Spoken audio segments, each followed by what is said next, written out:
everybody, and welcome to Push Your Luck videos. My name is Eric, and today we're looking at RYU. This is a 2015 release by Moonster Games, originally published by Moonster Games, and it is distributed in the States by Asmodee. So RYU, it is a 2 to 5 player game. It's by designer Kim Sato, and I think the designer is like Japanese or has some Korean descent because according to BGG listing, he's Japanese designer. So I think RYU was, I think the design was conceived several years ago, but only finally recently got released. And this is a 2 to 5 player game, as I mentioned. It takes about 45 minutes or so to play the game. Now in this game, players are different races, and they're trying to build a monument or a statue. And the first to finish building the statue in this game will win the game. So there's a lot of resource management, there's some auction going on, there's a movement around the board, and there's a lot of cubes as well. So let's take a look at the game components, how do you play the game, and my thoughts about the game. Alright, so what do you get in the game of RYU? Now, first and foremost, you will be drawn to this very nice, impressive wooden dragon piece. Now, this will indicate where the player is and allow the player to then move around the board and do actions with it. So this is the player piece. Each player will have one. There's also a whole bunch of resource cubes, and this will indicate these are the resources that you will need to build your dragon, which will then end the game and you win the game.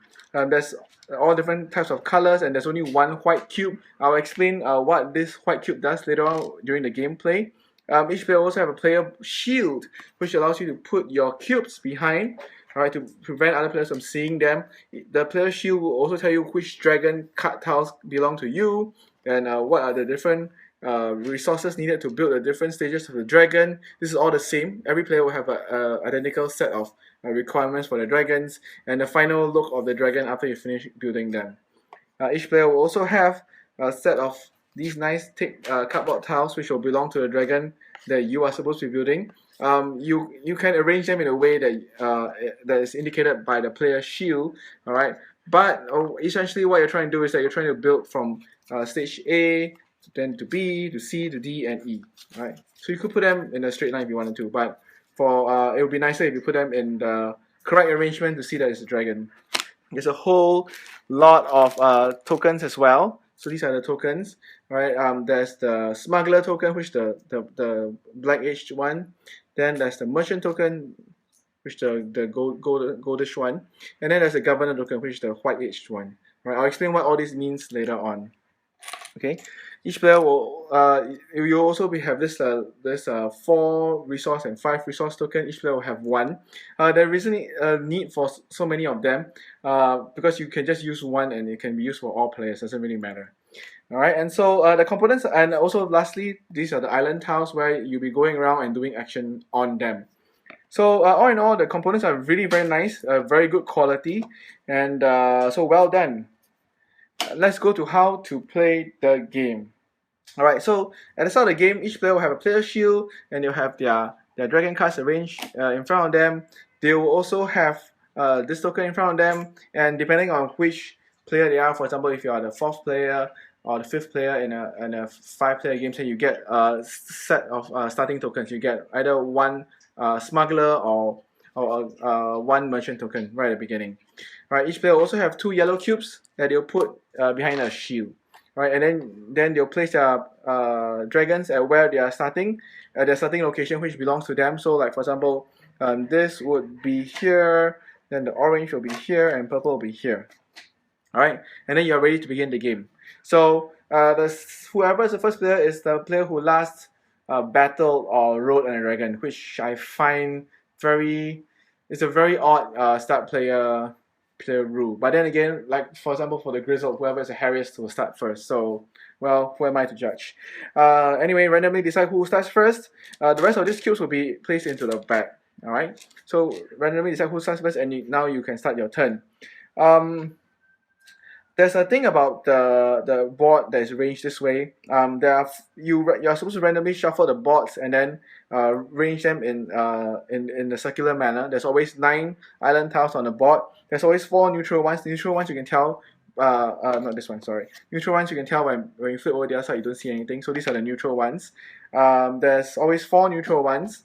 Alright, you can also tell by the front when there's a split in the center like that.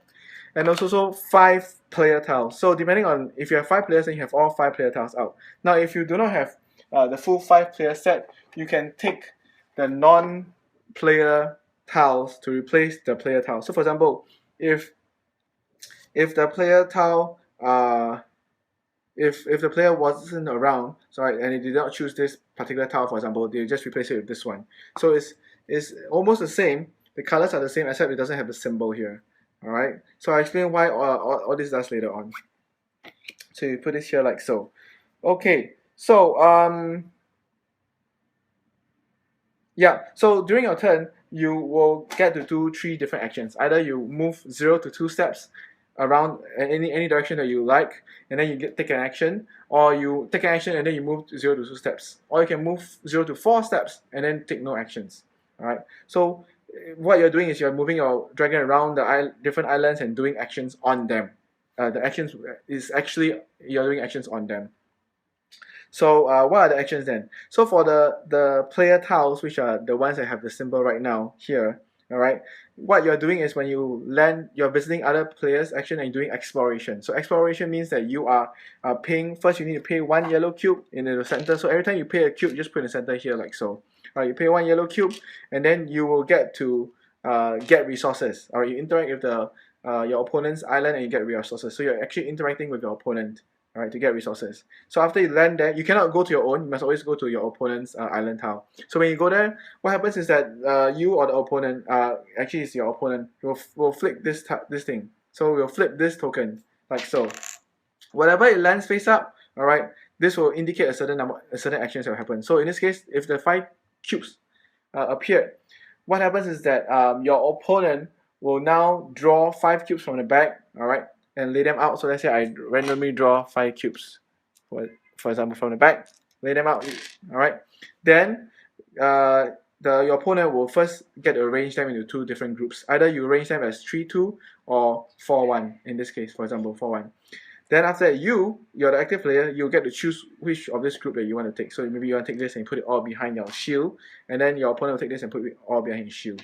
Now what happens is that when you visit an island as well, you also get a merchant token. So this is the merchant token. Tokens are put in front of you. At any one time, you cannot have more than 5 tokens of the same type in front of you. Alright, and that's it. That's what you can do when you explore opponent's island. Also, one thing you know, when you explore the opponent's island, you flip it over the other side, which means that no one can go there to activate the explore action anymore. Now, however, if you activate the 5th one, that means if there are already 4 tiles flipped this way and you go to the 5th one and you flip it this way, then the other 4 tiles that were flipped in this way will now flip over. So at any one time, after the start of the first round, there should always be 1 tile that is flipped in this way. Alright? Okay, so what are the things you can do? The other things you can do now is then to go to the neutral islands and do actions there. So when you come to this particular island, for example, you can trade in 1 merchant tile to flip any 1 tile, either from the cross area to the active area or active area to cross area. Alright. You can also spend 1 smuggler token to make everyone review. So they will now review their cubes. If they have more than 4 cubes, right, they'll need to discard down to 4 cubes. And if they have any cubes, so they need to discard down to 4 cubes, the cubes will be discarded into the center. And then you, as the player who activated this action, you get to take 1 of the cubes that have been discarded by all the other opponents. Now this action also includes yourself, so be careful of this. Alright. Next action that you can do on this island, you can trade 2 yellow cubes into 1 governor token. Now the governor token is it consists of a wild cube. So when you later on you take the action to build a dragon, alright, you can use 1 of this to replace 1 of the cubes that you need. Alright. You can also trade in 1 smuggler token and 1 merchant token to get 1 yellow cube, in case you run out of yellow cubes. Here you can trade 1 yellow cube in. Alright, you randomly draw a cube from the bag, right, and you get 2 smuggler tokens. And then either that, or you can trade as many number of cubes as you want to get either a smuggler token or a merchant token. So this is what all the icons that's what it means. Now you may think that, oh, this is a good deal, then I can go and get orange token and randomly draw a cube. But take note that in let's say for example in a 5-player game, there are actually 24 yellow tokens that are possible that is possible to be found in the bag. So it's very likely you get back a yellow token, a yellow cube, which is what we have found. Then the next section you can do, you can trade in 3 merchant tokens to get 1 governor token. So as I mentioned again, governor token is a WoW. You can treat this as a WoW cube.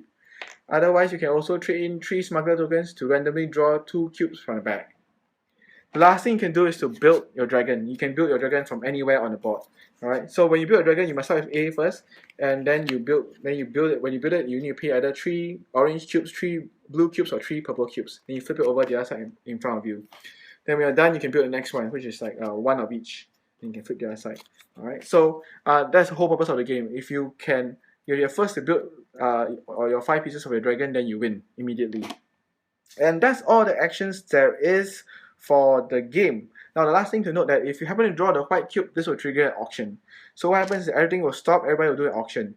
They will first take how many cubes they want from behind the screen, and then this will be a closed fist auction. Then 1, 2, 3, once everybody has chosen their cubes, they review. Whoever has the most will discard their cubes, and then they'll get to build 1 piece of their dragon, the next piece of the dragon, for free. Well, if you think about it, you're actually paying these cubes to build the dragon. Now, if you lost the auction, you still discard all the cubes that you bid in this auction, and for each cube that you discarded, you can take either 1 merchant or 1 smuggler token as compensation. Now, if there's a tie, alright, no one wins. Everybody will lose their cubes, and then they will take compensation in terms of either a smuggler token or a merchant token. Alright, and that's the game. So you just keep going. Every player will take a turn, either moving up to 2 and then doing action, or not moving at all and doing action. And then after that, they will keep going until whoever has managed to build the dragon will win the game. So let's go to my thoughts about RYU. So, when I first saw RYU, when I first saw the components of the game, I thought, wow, this is a game of dragons. I can do stuff with my dragon. I can fly around, I can burn people, I can pillage and stuff like that.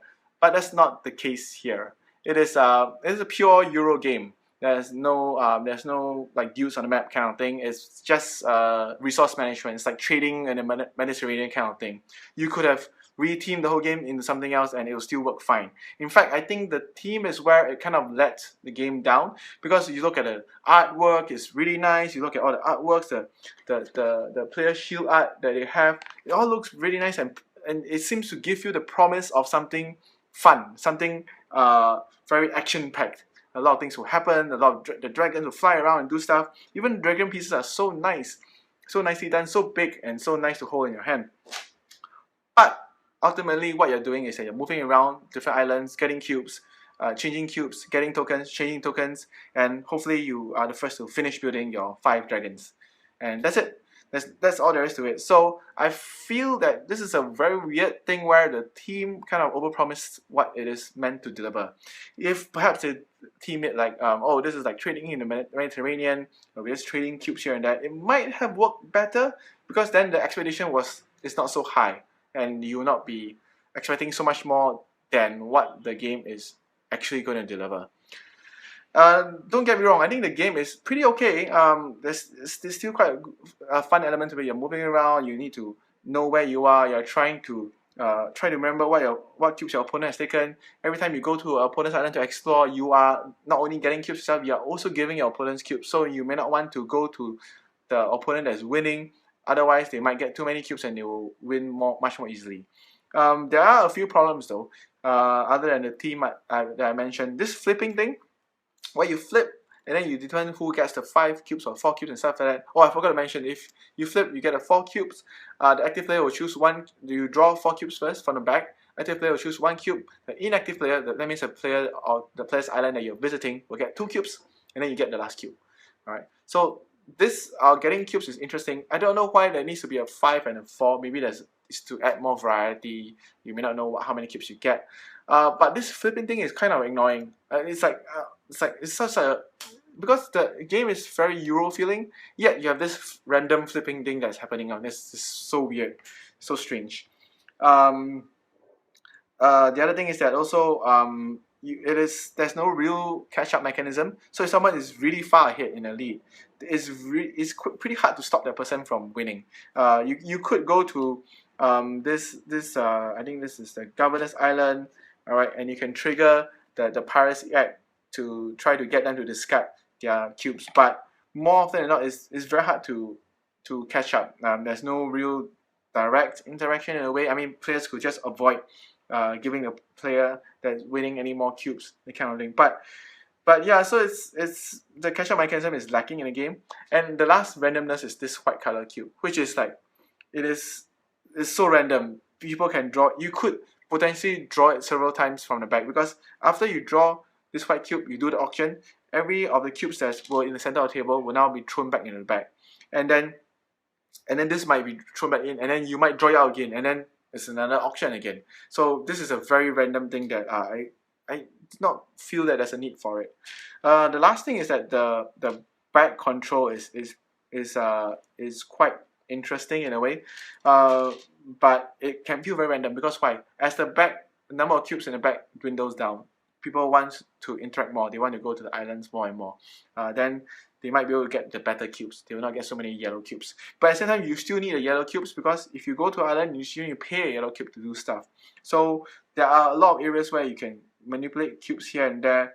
But the process of getting the cubes and then building your dragon seems a bit lackluster. I mean, I do wish that they really put so much effort into the art for the different clans. The different dragons look different, but they do not feel different at all. There's no real difference between my dragon and your dragon, because we all pay the same anyway.